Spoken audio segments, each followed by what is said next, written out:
Welcome to Semcast at Concordia Seminary in St. Louis. I'm Dale Meyer. Joining me is Dr. Paul Robbie, Professor of Exegetical Theology here at Concordia Seminary. Our topic is homosexuality. Specifically, what is written in the Old Testament on this topic? Welcome, Dr. Robbie. Glad to have you here at Semcast. Thank you. It's good to be with you. Tell us, some of us watching are pastors, some are theologians, some are lay people. You're a professor of exegetical theology. What does that mean?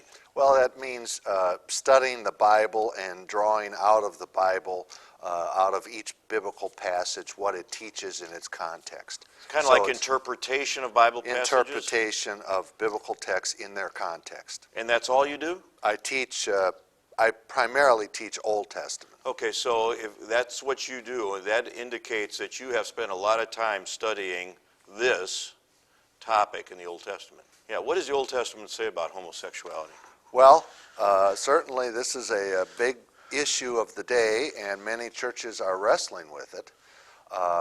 And it amazes me how over the last decade or two, how much power the homosexual lobby has gained so that they're able to push this onto everybody's radar screen. 30 years ago, this wasn't the case.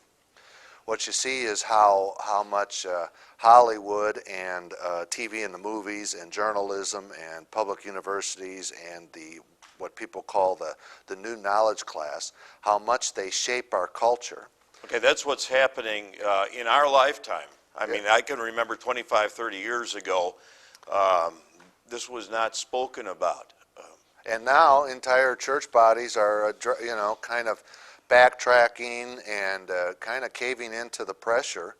But we remember that the church is the Lord's church, and it's not just another voluntary association of like-minded people.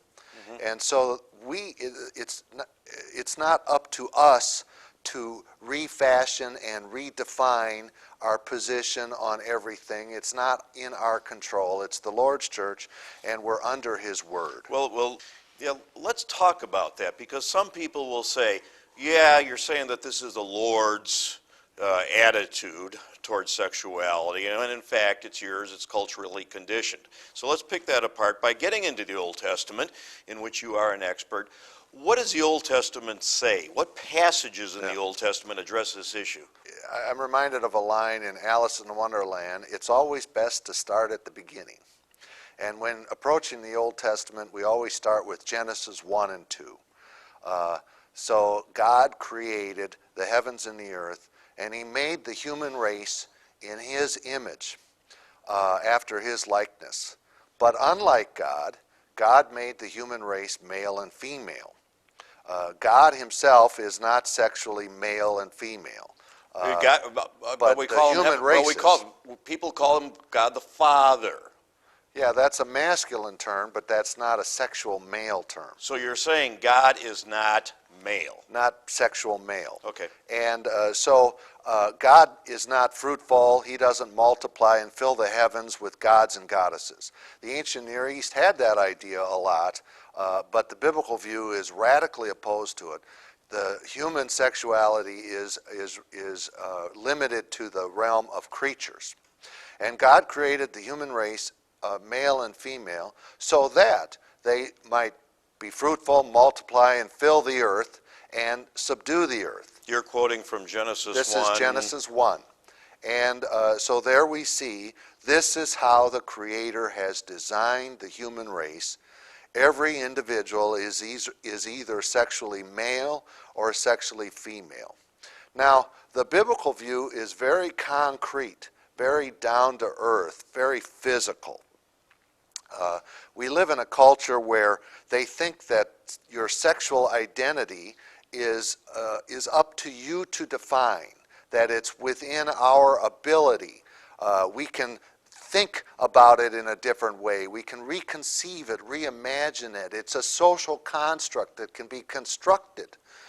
This is what our culture thinks now. But the biblical view is your sexual identity is a given. It's the way God made you physically, either sexual male or sexual female, and that's just a given from the Creator, and that the life of faith then is to receive this sexual identity with gratitude, with thankfulness, and live it out as a godly male or a godly female. What are some of the key passages in the Old Testament that address homosexuality? Well, so then the place to start then would be in Genesis 2, where God created Adam, created Eve to be a partner for Adam, and the male and the female then become one flesh. And so it's that male and female union in one flesh. That's the institution of holy marriage. That's the Creator's intent. And so it's like I say, it's a very physical, concrete thing. Now, when Paul says in Romans 1 that homosexual behavior is contrary to nature, he means in a very basic physical way. I remember Red Mollering used to use the example. He's a former professor here at Concordia Seminary. He used to use the example that it's contrary to nature to put an apple in the ear. That it has nothing to do with how you think or how you conceive or how you feel. It's the physical anatomy.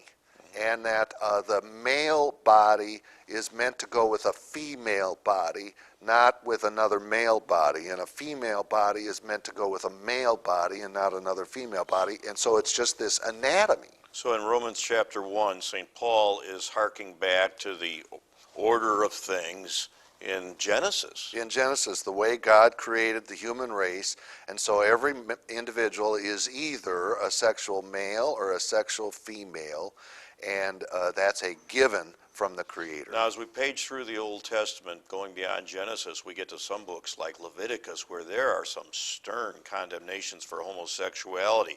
Why is it that we come across passages like that? And maybe you can cite a few of the passages. Why is it that God comes down so hard on homosexuality? Well, it's against nature. And in Leviticus 18, homosexual behavior is in the same list as bestiality and as sacrificing infants to Moloch, who was a bloodthirsty god of the ancient Near East who wanted child sacrifice. Really? And so Leviticus 18 has strong words of condemnation for these activities. They were popular among the Canaanites, but God in Leviticus is telling the Israelites, your life is not to be like the Canaanites. It's to be different. You are to be a holy people, for the Lord your God is holy. So Leviticus 18, and then another passage is Leviticus 20. That also strongly condemns homosexuality, puts it in the same category as, like I say, bestiality, incest, and sacrificing to Moloch. So, and they call it an abomination. Now, actually, what's interesting is you can actually trace this in the book of Genesis. So God originally created, Genesis 2, male and female to become one flesh. But then as you read on, Abraham had Hagar, and that's to be condemned. And now, Hagar, if our viewers don't know, a mistress. Was a mistress. And according to Genesis 2, that was not the Creator's design. His wife was Sarah. And then Pharaoh wanted to take Sarah, and that was condemned. And then later in Genesis 19, you have the Sodom and Gomorrah episode. And that kind of illustrates, so what you see after Genesis 3 is the fall account. What you see after that is how this relationship between male and female that was meant to be got distorted. Remember how Adam said after the fall, he said to God, the woman you gave me made me do it. So immediately there's this alienation, this war, and that gets played out. So like I say with the Abraham story, Jacob had 2 wives. That was certainly out of the Creator's design. And then finally Sodom and Gomorrah is kind of one of the classic passages where it's condemned. So people will say that these things happen in the Bible, polygamy, sexual relations outside of marriage, homosexuality. But what you're saying is, even if they did it, and they didn't seem to get punished for it by God, that does not make it right. Exactly. And you base that on the pattern in Genesis 1. The pattern in Genesis 1 and Genesis 2, that tells us the Creator's design. Now when we move into the kingdom, and then the divided kingdom at the time of the prophets, does this topic show up at all? Hosea is a good example, and he condemns how Israel is going a-whoring after other gods. And to illustrate this, Hosea marries a prostitute, Gomer, and this is how Israel has been unfaithful to God. They've been like a prostitute to the true God, and yet the true God wins them back and brings them back to himself. So that Hosea has strong words of condemnation for the Canaanite Asherah cult, where in the Canaanite religion, people would go to temple prostitutes, and these temple prostitutes would be male and female, and there was homosexuality going on there as well. Let's look at some of the arguments that are brought against the biblical position that our church and seminary hold today. People will say, well, at least we're faithful. We're faithful to one another in a committed homosexual relationship, but you're saying that it's counter to nature, so that the fidelity is not the deciding issue. Right. It's the physical anatomy that's the deciding issue, and that the Creator designed the male body to go with a female body. What happens in our culture is we think that everything is just kind of a matter of mental refashioning. Everything is a social construct. Sexual identity can be refashioned, reimagined, reconceived. Okay, another thing now that is said today, brought up against us all the time, is I was born that way. How do you answer that from the scriptures? Well, first of all, each one of us was born with original sin. So right from the get-go, we're out of sync with the Lord's standards. You mean a little baby is a sinner? Right. I mean, may not be walking around committing sins or even crawling around committing sins, but an apple tree produces apples, and sinners produce sinners. Right. Okay. And we're all born that way. And so this original distortion manifests itself in what we call actual sins, and those actual sins vary. Different people do different things, but they all follow from this original rebellion against the Creator. And so homosexual behavior follows from original sin. It's something like, if I'm born with a genetic predisposition towards something, maybe an illness or what have you, that's an analogous situation. Yeah, it would be to be inclined toward alcoholism, or inclined toward gambling, and there are a lot of behaviors that follow from inclinations. Okay, now let me ask you this. The Old Testament prohibitions against homosexuality are severe. They require death in some cases. Isn't that a bit extreme? Well, I mean, deal with that harsh judgment of death against some poor person who just happens to be homosexual, as they say. Old Testament Israel was a theocracy. They were both a church and a state wrapped up in one. And so they exercised the power of the sword. And they were supposed to practice church discipline, you might say, with the power of the sword. And so they were supposed to execute idolaters. They were supposed to execute adulterers. And they were supposed to execute homosexuals and people who sacrificed to Moloch. A whole list. So it's ancient Israel was a theocracy. But the difference is, according to the New Testament, the new Israel is no longer a theocracy. It's only a church. We no longer exercise the power of the sword.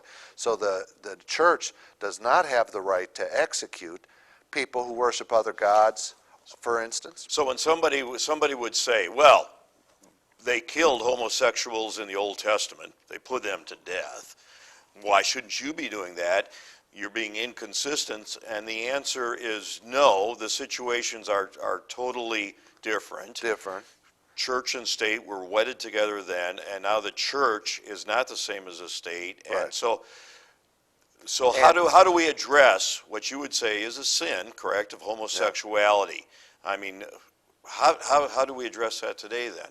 Well, so we can't simply equate America with ancient Israel Okay. and say America's laws are supposed to be exactly the same as ancient Israel's laws. Does the death of Christ fit into our construction of things today as Christians? Yes, and so is there hope for homosexuals? Yes, just like there's hope for adulterers or thieves or all sinners. All of us, right? All of us. And that hope is that Christ took our sin upon himself, and he's the Lamb of God who takes away the sin of the world, and that he bore the punishment in our place. And now through his Holy Spirit, he can renew us and lead us to live within the Creator's design. So if people say, how come you're not demanding death anymore? The answer is one died. One died for all, that they that live should not henceforth live for themselves, but unto him who died for them and rose again. Right. Are we getting this right? Right. And right. You have demonstrated, Dr. Robbie, why you are a blessing to Concordia Seminary, studying exegetical theology. We thank you for being with us today on SEMcast, and thanks to you for joining us for today's program. There are other SEMcasts available. You can get a free subscription through iTunes.